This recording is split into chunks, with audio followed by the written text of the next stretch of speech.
여러분 자신을 기준으로 상대의 마음을 분석하는 방법을 알려드리겠습니다. 상대는 자신의 의식에서 느끼고 생각하는 것만 자각하며 자신의 마음이 어떠한 작용을 해서 그렇게 느껴지는지는 알지 못합니다. 이는 여러분도 마찬가지입니다.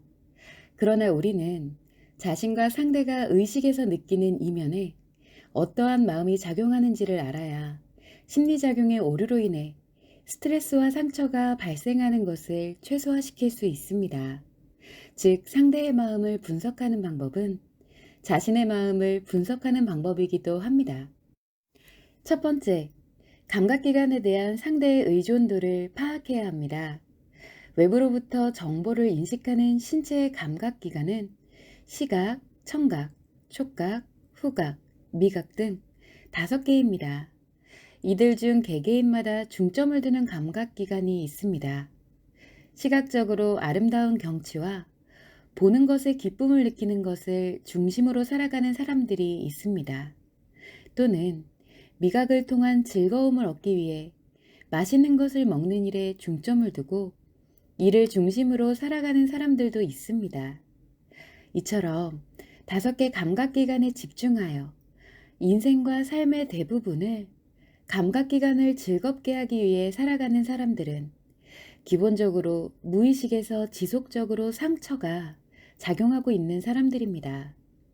마음의 무의식에서는 상처가 작용할 때 이를 회복하고자 합니다. 그래서 상처의 정반대를 인식하게 만들어 의식에서는 상처에 대한 부정적 감정이 아닌 만족감을 느끼려 합니다. 즉, 감각기관의 즐거움을 통해 상처를 덮어서 힘들고 고통스러운 느낌이 아닌 편안함을 느끼고자 하는 것입니다. 따라서 상처와 스트레스가 크면 클수록 감각기관을 좋게 만드는 것에 민감하게 반응합니다. 이처럼 감각기관의 활용과 의존도가 높을수록 상처가 많고 스트레스에 민감한 사람입니다. 또한 한 가지 감각기관이 아닌 2~3개 감각기관에 대한 활용과 의존도가 높은 사람은 더욱 큰 상처와 스트레스가 작용한다고 볼 수 있습니다. 한 가지 감각기관만으로는 만족이 되지 않기 때문입니다. 만약 마음에서 상처와 스트레스를 스스로 잘 힐링한다면 특정한 감각기관을 즐겁게 하고자 하는 선호도가 없습니다. 좋은 것은 좋게 느끼지만 유독 어느 하나를 중점으로 하여 즐거움을 느끼고자 하는 욕구는 없다는 뜻입니다. 두 번째, 도서, 영화, 음악, 기타 등등 문화예술적인 측면에서 어떠한 장르를 선호하는지 파악해야 합니다. 사람들은 자신이 가지지 못한 것에 대한 선호도가 있습니다. 이것을 욕구라고 합니다. 예를 들어 마음과 심리를 주제로 하여 마음에 안정을 줄 수 있는 도서나 영화, 음악 등을 선호한다면 상대의 마음이 안정되어 있지 못하다는 뜻과 같습니다. 또한 액션 영화를 선호하는 사람이라면 정반대로 조용하고 평화로운 인생을 원하는 것입니다. 이처럼 무의식은 의식과 정반대로 작용하기 때문에 상대의 선호도를 알면 현재 상대의 마음이 어떻게 작용하고 무엇을 원하는지 파악할 수 있습니다. 이처럼 상대의 감각기관은 상대의 스트레스 또는 상처와 연관성이 있고 상대의 취미와 선호도는 상대의 욕구와 연관되어 있습니다. 이때 자기계발이라든가 지식에 대한 것은 자신의 가치를 높이기 위한 가치 추구의 일환이기 때문에 제외됩니다. 따라서 상대를 분석할 때는 감정과 정서적인 측면에서 분석해야 합니다. 이러한 작용은 의식으로 자각되는 것의 정반대로서 무의식의 작용이기 때문에 자신이 왜 그러한 것을 원하고 좋아하는지 알 수가 없습니다. 세 번째, 상대가 갖고 있는 의미에 대한 것을 파악해야 합니다. 의미는 인간관계에서 갖는 행복과 사랑에 대한 감정입니다. 이는 주로 여자들을 분석할 때 쓰이게 됩니다. 만약 여성이 친밀한 인간관계에서 편안함과 행복감을 느낀다면 그 여성에게는 의미가 만들어진 것입니다. 이때 주의할 점이 있습니다. 의미가 된 대상과 함께할 때 느끼는 감정은 즐거움이 아닙니다. 즐거움은 감각기관과 연결된 기분의 작용이기 때문입니다. 반면 의미는 감각기관의 자극과는 무관하게 지속적으로 느껴지는 감정의 작용입니다. 그래서 여성이 친밀한 인간관계 속에서 편안하고 행복감을 느끼며 안정되어 있다면 상대에게 의미의 대상이 존재한다는 것을 알 수가 있습니다. 그러나 누군가와 함께 있을 때 계속 불편하거나 답답하고 잦은 감정 싸움이 생기는 경우 그 여성에게 의미가 상실되어 가고 있다는 뜻입니다.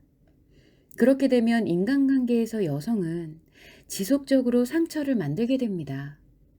예를 들어 자녀와 관련하여 엄마가 계속 답답함을 느끼고 자녀에게 잔소리와 화를 낸다거나 자녀와 관련하여 누군가와 대립하는 일이 자주 발생하게 된다면 그 엄마는 자녀에 대한 의미가 사라져가고 있다는 뜻입니다. 엄마는 사라지는 의미를 회복하고 싶기 때문에 내적으로 또는 외적으로 무엇인가를 계속 표현하지만 현재의 감정 상태가 좋지 못하다 보니 좋은 표현을 할 수가 없게 됩니다. 그러나 이에 대한 원리를 모르고 결국에 의미를 상실하게 되어버리면 엄마인 여성은 쌓여있는 상처를 덮어버리고자 감각기관에 의존하게 되는 사람이 되어버립니다. 이러한 모습은 타인의 눈에도 보여지는 것이기 때문에 다른 여성을 분석하기 쉽습니다. 네 번째는 상대의 가치 추구를 파악하는 것입니다. 상대가 어떠한 가치를 추구하며 살아가는지를 알면 어떠한 가치관과 관념을 가지고 살아가는지 알 수 있기 때문입니다. 앞서 이야기한 의미는 이루고 만들어지는 것이지만 가치 추구는 자신에게 없는 것을 만들기 위해 죽는 날까지 이루려고 노력하는 과정입니다. 가치 추구에는 경제적, 관계적, 사회적 가치 추구 세 가지가 있습니다. 이것을 위해 열심히 살아가는 사람들은 자신에게 해당 가치가 부족하거나 없다고 생각이 들기 때문에 끊임없이 추구해가는 것입니다. 다만 가치 추구의 대상은 인간이 아닌 물질에만 해당이 됩니다. 예를 들어 다른 사람이 봤을 때는 돈이 매우 많이 있지만 끊임없이 경제적 가치를 추구해 나간다는 것은 자신의 기준으로 돈이 부족하다고 느끼기 때문입니다. 이때 만약 자신이 추구하는 바를 이루고 성공했다는 생각이 들면 차후 두 가지 방향으로 변하게 됩니다. 자신이 이룬 가치를 바탕으로 하여 또 다른 가치를 위해 나아가든가 아니면 자신이 이뤄놓은 가치에 집착하여 가치의 노예가 되는 것입니다. 주로 의존에 의해 가치를 추구해온 사람들이 후자가 될 가능성이 높습니다. 흔히 가진 사람은 불행하다 라는 말을 많이 합니다. 그러나 이는 마음의 원리를 잘 모르기 때문에 하는 오해입니다. 가졌기 때문에 불행한 것이 아니라 가지고 있는 것에 노예가 되기 때문에 불행해지는 것입니다.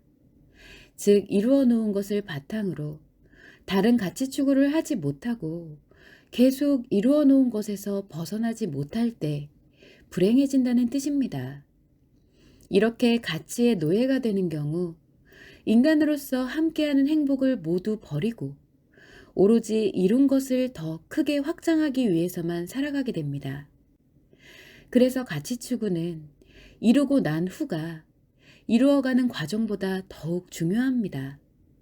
많은 사람들이 가치를 이루고 성공하고 나면 그것을 뛰어넘기 위해 무엇인가를 하지만 원리와 방법을 모르기 때문에 갈수록 가치의 노예가 되기 위해 노력하게 됩니다. 우리가 가장 주의해야 할 인간관계이기도 합니다. 이처럼 자신 스스로는 의식으로 자각되는 것만을 알기 때문에 스스로를 마음을 분석하기 어렵지만 타인은 상대를 볼 때 객관적인 분석이 가능합니다. 그래서 친밀한 관계일수록 주의 깊게 바라보면 상대의 현재 마음 상태가 어떠한지 알 수 있습니다.